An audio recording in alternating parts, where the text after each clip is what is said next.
পুরীতে গ্র্যান্ড রোডে ডান দিকে প্রায় 200 মিটার এগিয়ে গেলে রয়েছে শালবিক নামের এক মুসলিম ব্যক্তির সমাধি।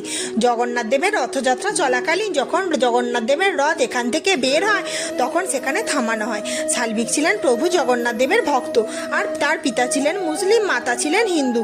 শালবিক জগন্নাথ দেবকে খুব ভালোবাসতেন, কারণ একবার তিনি আহত হয়েছিলেন, তখন জগন্নাথ দেব তাকে সুস্থ করেছিলেন।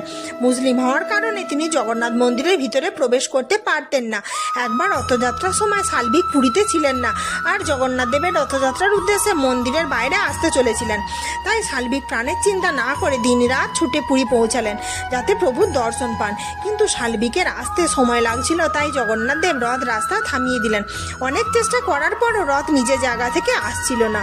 কিন্তু শালবিক যখনই রথের কাছে এসে পৌঁছালেন, জগন্নাথ দেবকে দেখলেন, তখনই রথ চলতে শুরু করলো। তাই আজও শালবিকের কবরের সামনে প্রভু জগন্নাথ দেবের রথ থেমে যায়। Like, share, comment and subscribe.